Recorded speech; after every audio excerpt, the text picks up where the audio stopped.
Hola, buenas tardes. En esta oportunidad vamos a estudiar el desistimiento de la demanda. El desistimiento de la demanda en el contexto de los incidentes especiales.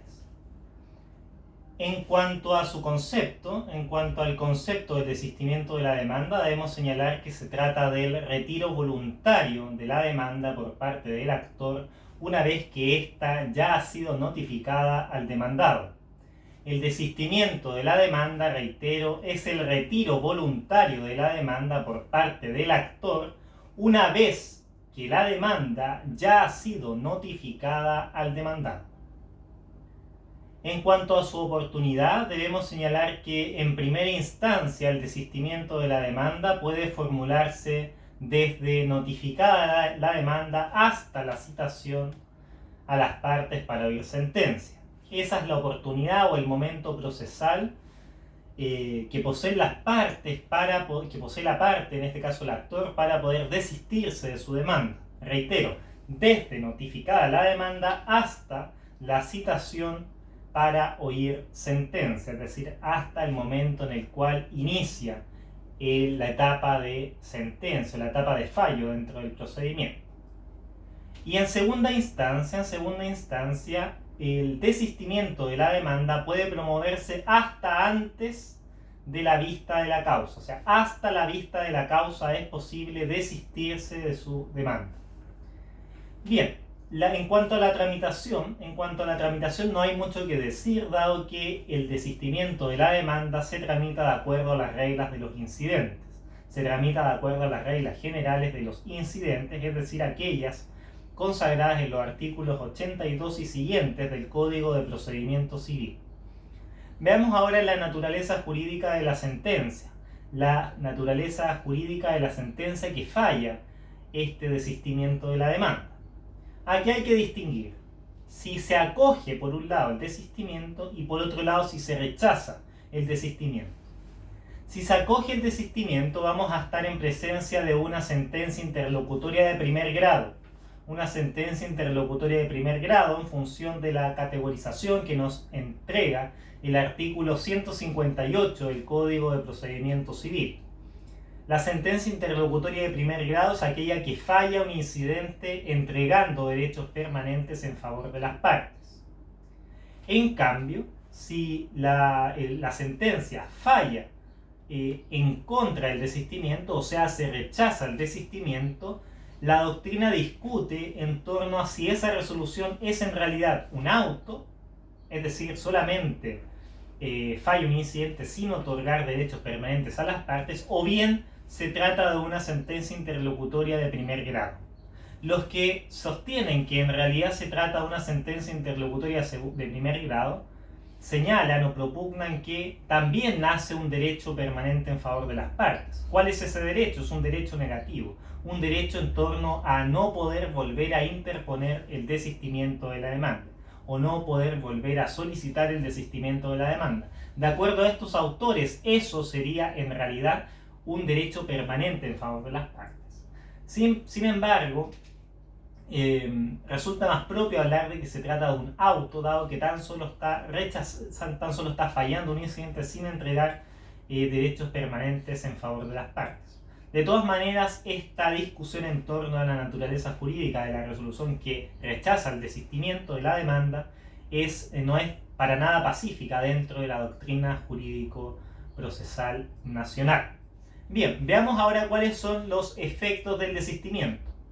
El efecto principal del desistimiento de la demanda es que se extinguen las acciones que comprende el desistimiento.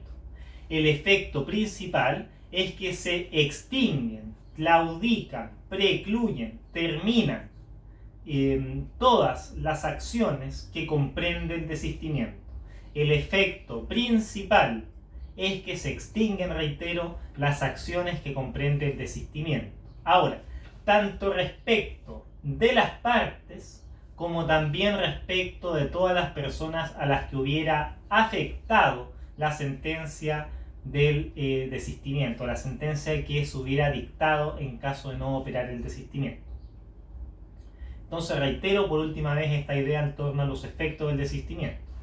La consecuencia jurídica principal del desistimiento es que se extinguen todas las acciones que comprende el desistimiento, tanto respecto de las partes como también respecto de todas las personas a las que hubiera afectado la sentencia que se hubiera dictado. Bien, veamos ahora algunas instituciones particulares. Por un lado, el desistimiento parcial. El desistimiento parcial se encuentra consagrado en el artículo 149 del Código de Procedimiento Civil, y en donde se regula una hipótesis en donde el demandado se puede oponer al desistimiento o solo lo acepte bajo una condición. En tal caso, el juez debe determinar en qué términos acepta el desistimiento y qué efectos le da a ese desistimiento. También debe determinar el juez si es que el juicio debe continuar o no. Entonces, el artículo 149 del Código de Procedimiento Civil regula una hipótesis en donde el demandado se opone al desistimiento o bien solamente lo acepta bajo condición.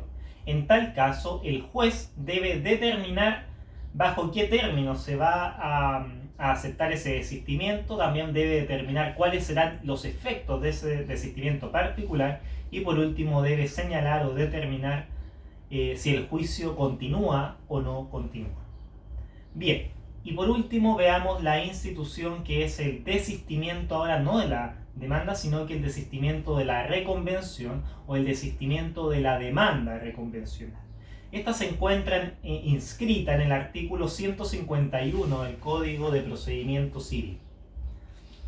Si el que se desiste de la demanda es en verdad el demandante reconvencional, el solo hecho de promover este desistimiento se entiende aceptado, salvo que el demandado reconvencional se oponga dentro de tercero día.